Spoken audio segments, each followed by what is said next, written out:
नमस्कार, आप सबका मेरे YouTube चैनल एग्ज़ाम तक में स्वागत है। आज मैं आपके लिए हिमाचल प्रदेश बजट 2025-26 को लेके आया हूँ। हिमाचल प्रदेश में अभी हाल ही में बजट सत्र समाप्त हुआ है और हिमाचल प्रदेश के जो मुख्यमंत्री हैं ठाकुर सुखविंदर सिंह सुक्खू, उन्होंने तीसरी बार अपना बजट प्रस्तुत किया, जिसमें उन्होंने हिमाचल प्रदेश का बजट 2025-26 डिस्कस किया है। और यहाँ पर जो हमारे पास हिमाचल प्रदेश का बजट 2025 और 26 रहने वाला है, उसके जो मेन पॉइंट्स है जो हमारे एग्ज़ाम के पॉइंट ऑफ व्यू से इम्पोर्टेंट है, यहाँ पर हम उनकी डिस्कशन करेंगे। और यदि किसी को मेरे जो यहाँ पर क्लास है उसमें किसी प्रकार का कोई डाउट हो तो मेरी इंस्टाग्राम आईडी एग्ज़ाम तक 9 या टेलीग्राम चैनल एग्ज़ाम तक 9 में आप मुझसे पूछ सकते हैं। तो चलिए आज की क्लास को शुरू करते हैं। तो हमारे पास सबसे पहले हमें पता होना चाहिए कि हिमाचल प्रदेश में किसकी सरकार है। तो हिमाचल प्रदेश में कांग्रेस की सरकार है। और हिमाचल प्रदेश के मुख्यमंत्री कौन है? तो हिमाचल प्रदेश के मुख्यमंत्री ठाकुर सुखविंदर सिंह सुक्खू है। और ठाकुर सुखविंदर सिंह सुक्खू ने अपना तीसरा बजट प्रस्तुत किया है। ये क्वेश्चन भी एग्जाम में पूछा जा सकता है कि ठाकुर सुखविंदर सिंह सुक्खू ने कितनवां बजट प्रस्तुत किया है। तो उन्होंने अपना तीसरा बजट 2025-26 प्रस्तुत किया है। और उन्होंने जो हिमाचल प्रदेश का बजट है वो कितना प्रस्तावित किया है? तो हिमाचल प्रदेश का बजट 58,514 करोड़ रुपए का प्रस्तावित किया गया है। तो ये भी इम्पॉर्टेंट है कि हिमाचल प्रदेश 2025-26 का बजट कितना है। तो हिमाचल प्रदेश 2025-26 का बजट 58,514 करोड़ रुपए है। और अगला जो हमारे यहाँ पर है दिया हुआ, हिमाचल प्रदेश की अर्थव्यवस्था की अनुमानित वृद्धि दर 6.7% रहने वाली है। तो जो हमारे पास हिमाचल प्रदेश है, हिमाचल प्रदेश की इकोनॉमिक जो अनुमानित वृद्धि दर है वो कितनी रहेगी? तो वो 6.7% रहेगी। और जो अगला यहाँ पर पॉइंट है दिया हुआ हमारे बजट का, वो है कि प्रति व्यक्ति आय 2,57,212 रुपये अनुमानित की गई है। तो कितनी की गई है? 2,57,212 रुपये। तो ये भी इम्पोर्टेंट है, इसके बारे में भी आपको पता होना चाहिए। तो अगला जो हमारे पास यहाँ पर पॉइंट है वो है कि राज्य का सकल घरेलू उत्पाद 2,32,185 करोड़ रुपए अनुमानित है। तो ये भी आपको पता होना चाहिए कि राज्य का सकल घरेलू उत्पाद क्या रहा है। तो राज्य का सकल घरेलू उत्पाद 2,32,185 करोड़ रुपए रहा है, ये अनुमानित है। तो यहाँ पर जो पहले ये 3-4 फैक्ट है ये आपको पता होना चाहिए कि हिमाचल प्रदेश का बजट किसने प्रस्तुत किया? हिमाचल प्रदेश के मुख्यमंत्री ठाकुर सुखविंदर सिंह सुक्खू ने किया है। और उन्होंने अपना तीसरा बजट प्रस्तुत किया है और ये बजट 2025-26 रहने वाला है। और जो 2025-26 का बजट है उसका आकार क्या है? तो उसका आकार 58,514 करोड़ रुपए है। और हिमाचल प्रदेश की अर्थव्यवस्था की अनुमानित वृद्धि दर 6.7% है। और हिमाचल प्रदेश की प्रति व्यक्ति आय 2,57,212 रुपये अनुमानित है। और राज्य का सकल घरेलू उत्पाद 2,32,185 करोड़ रुपये अनुमानित है। तो अगला जो हमारे पास यहाँ पर इम्पोर्टेंट पॉइंट है वो है जिला सोलन के दालाघाट में कृत्रिम गर्भाधान प्रशिक्षण संस्थान को क्रियाशील करना। तो हिमाचल प्रदेश के बजट सत्र में कहा गया है कि सोलन में जो सोलन के जो दालाघाट है वहाँ पर कृत्रिम गर्भाधान प्रशिक्षण संस्थान स्थापित किया गया है। जो मेरी प्रीवियस वीडियो है, जो करंट अफेयर की वीडियो आती है गिरिराज करंट अफेयर के नाम से, अलग से मैंने प्लेलिस्ट बनाई है, वहाँ पर जाकर आप मेरी सारी वीडियो देख सकते हैं। वहाँ पर मैंने इन सब चीज़ों के बारे में आपको पहले भी बताया है। जिला सोलन के दालाघाट में क्या है? कृत्रिम गर्भाधान प्रशिक्षण संस्थान स्थापित किया गया है। और उसको बजट 2025-26 में इसके लिए प्रावधान किया गया है कि इसको क्रियाशील किया जाएगा। तो ये क्वेश्चन पूछा जा सकता है कि हिमाचल प्रदेश में कहाँ पर कृत्रिम गर्भाधान प्रशिक्षण स्थान स्थापित किया गया है? तो वह सोलन के दालाघाट में स्थापित किया गया है। तो अगला जो हमारे पास यहाँ पर पॉइंट है वो है दूध प्रोक्योरमेंट का कार्य कर रही पंजीकृत सोसाइटीज़ को मिलने वाली फ्रीज सब्सिडी को 1.5 रुपये प्रति लीटर से बढ़ाकर 3 रुपये प्रति लीटर किया गया है। तो ये भी इम्पोर्टेंट क्वेश्चन है कि दूध प्रोक्योरमेंट का कार्य कर रही जो सोसाइटीज़ होती है उनको पहले फ्रीज सब्सिडी कितने रुपए मिलती थी, 1.5 रुपये मिलती थी। अब 1.5 रुपये से बढ़ाकर उसको कितना किया गया है, तो 1.5 रुपये से बढ़ाकर उसको 3 रुपये प्रति लीटर किया गया है। तो ये भी इम्पोर्टेंट इंफॉर्मेशन है। और डेयरी डेवलपमेंट योजना के तहत मिल्क प्रोसेसिंग प्लांट डगवार कांगड़ा में नई केंद्रीय परीक्षण प्रयोगशाला स्थापित की जाएगी। तो ये भी आपको पता होना चाहिए। डगवार के बारे में मैंने आपको पहले भी बताया है कि हिमाचल प्रदेश में जो डगवार है ये कहाँ पर है, ये कांगड़ा डिस्ट्रिक्ट में है। और वहाँ पर डेयरी डेवलपमेंट योजना के तहत मिल्क प्रोसेसिंग प्लांट स्थापित किया जाएगा। कहाँ पर किया जाएगा, कांगड़ा के डगवार में। ये भी इम्पोर्टेंट इंफॉर्मेशन है। हमारा अगला जो पॉइंट है ये मोस्ट इम्पॉर्टेंट पॉइंट है, इसको आप याद रख लीजिए क्योंकि ये आपके एग्जाम में पूछा जाएगा। गाय के दूध की खरीद हेतु न्यूनतम समर्थन मूल्य 45 रुपये से बढ़ाकर 51 रुपये तथा भैंस के दूध को 55 रुपये से बढ़ाकर 61 रुपये प्रति लीटर किया गया है। तो ये भी हमारे बजट में अभी प्रावधान किया गया है कि जो गाय का दूध जो पहले कितने न्यूनतम समर्थन मूल्य 45 रुपये में खरीदा जाता था उसको अब 2025-26 के लिए कितने रुपये में खरीदा जाएगा, तो उसको अब 51 रुपये में खरीदा जाएगा। तो कितने रुपये में खरीदा जाएगा, 51 रुपये में खरीदा जाएगा।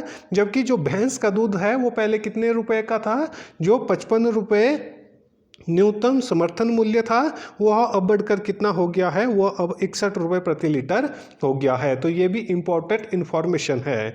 किसी किसान या सोसाइटी द्वारा 2 किलोमीटर से अधिक दूरी पर स्थित नोटिफाइड कलेक्शन सेंटर पर दूध स्वयं ले जाने पर उन्हें 2 रुपये प्रति लीटर की दर से ट्रांसपोर्ट सब्सिडी देना। तो ये भी हमारे पास हिमाचल प्रदेश सरकार ने शुरू किया है कि जो आपके नोटिफाइड कलेक्शन सेंटर है दूध के लिए, यदि कोई व्यक्ति या कोई सोसाइटी खुद वहाँ पर ले जाता है दूध तो उसको प्रति लीटर कितना रुपया दिया जाएगा, तो उसको प्रति लीटर 2 रुपया दिया जाएगा। तो ये भी इम्पोर्टेंट इन्फॉर्मेशन है, ये भी आपके एग्जाम में पूछा जा सकता है, इसके बारे में भी आपको पता होना चाहिए।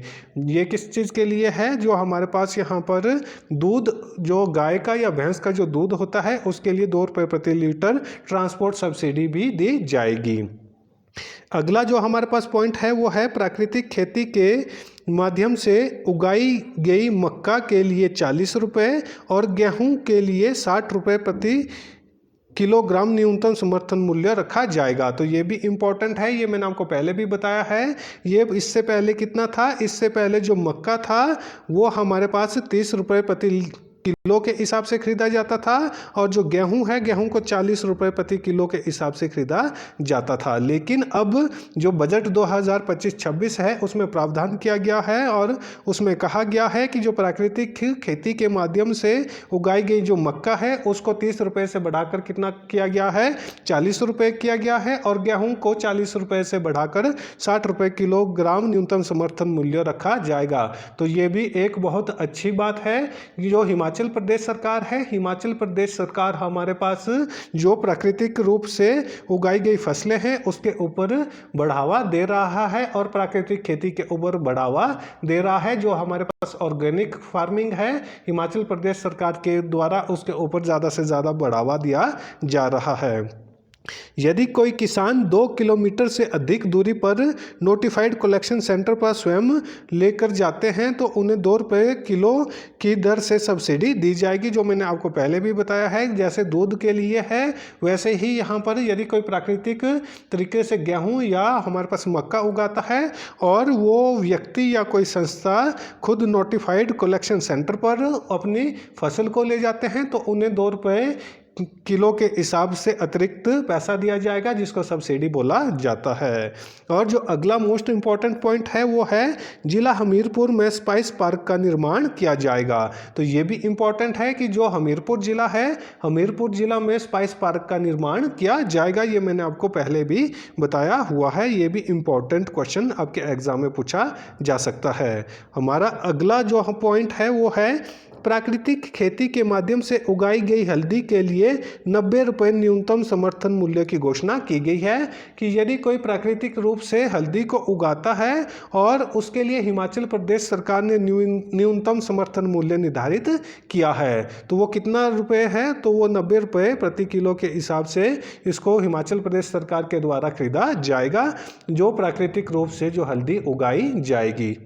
तो ये भी इम्पोर्टेंट हमारे पास यहाँ पर इंफॉर्मेशन है और ये आपके एग्जाम में इस तरह का क्वेश्चन पूछा जा सकता है। जो अगला है, इसके बाद हमारे पास अगला पॉइंट है वो है ऊना जिले में पोटैटो प्रोसेसिंग प्लांट की स्थापना की जाएगी। कहाँ पर की जाएगी? ऊना जिले में पोटैटो प्रोसेसिंग प्लांट की स्थापना की जाएगी। तो ये भी इम्पोर्टेंट क्वेश्चन है।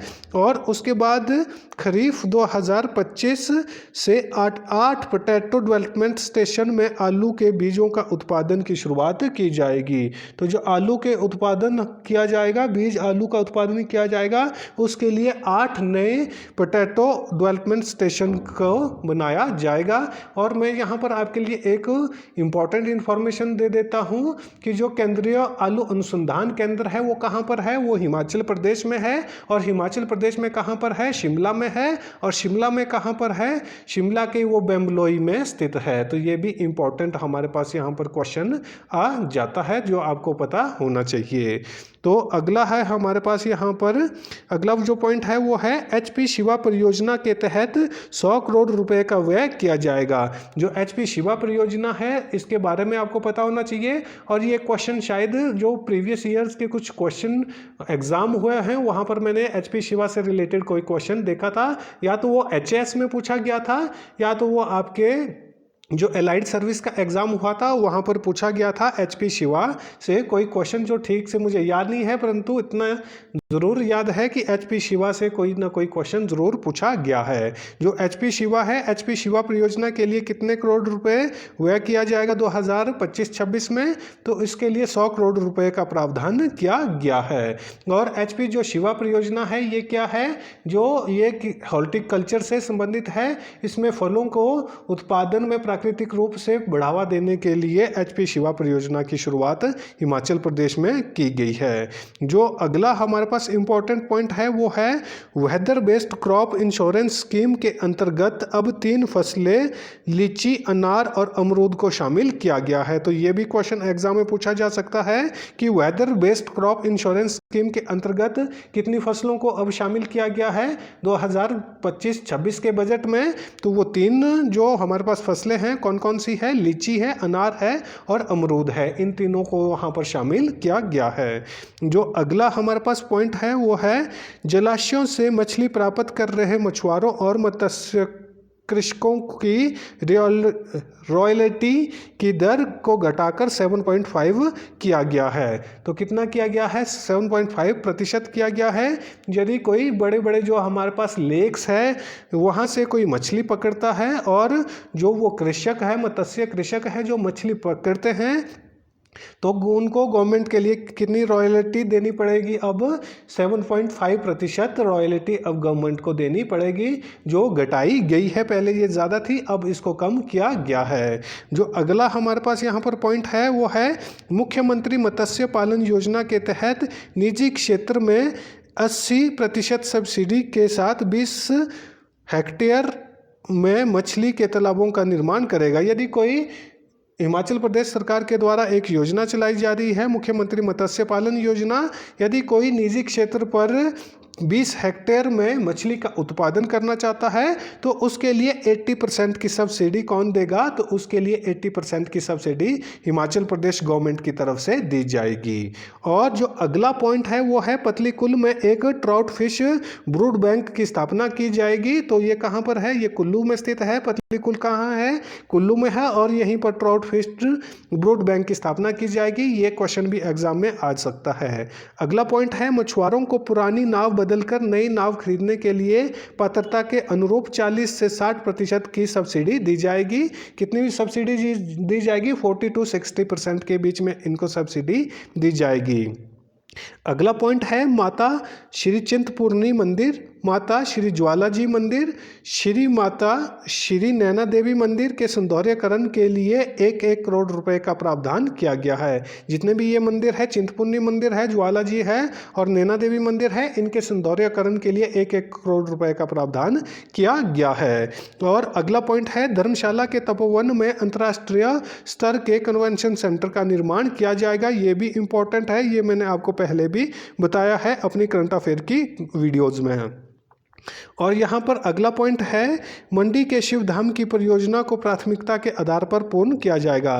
तो ये क्वेश्चन एग्जाम में बहुत बार पहले भी पूछा जा चुका है कि शिवधाम परियोजना हिमाचल प्रदेश के किस डिस्ट्रिक्ट में चलाई जा रही है? तो ये हिमाचल प्रदेश के मंडी डिस्ट्रिक्ट में चलाई जा रही है और इसको प्राथमिकता के आधार पर 2025-26 में पूरा करने का प्रावधान किया गया है। तो यहाँ पर जितने भी हमारे पास ये इंफॉर्मेशन बजट 2025-26 से रिलेटेड मैंने आपको दी है। अभी हमारे पास लगभग 1 से 2 क्लासें और बजट की होंगी जिसमें मैं आपको इसी तरह की और इन्फॉर्मेशन दूंगा कि कौन कौन से स्कीमें हैं और उसमें कौन कौन से प्रावधान बजट 2025-26 में किए गए हैं। यदि आपको वीडियो अच्छी लगी हो तो वीडियो को लाइक करें, कमेंट करें, ज़्यादा से ज़्यादा अपने दोस्तों के साथ वीडियो को शेयर करें और हमारे यूट्यूब चैनल एग्जाम तक को सब्सक्राइब करना ना भूलें। धन्यवाद।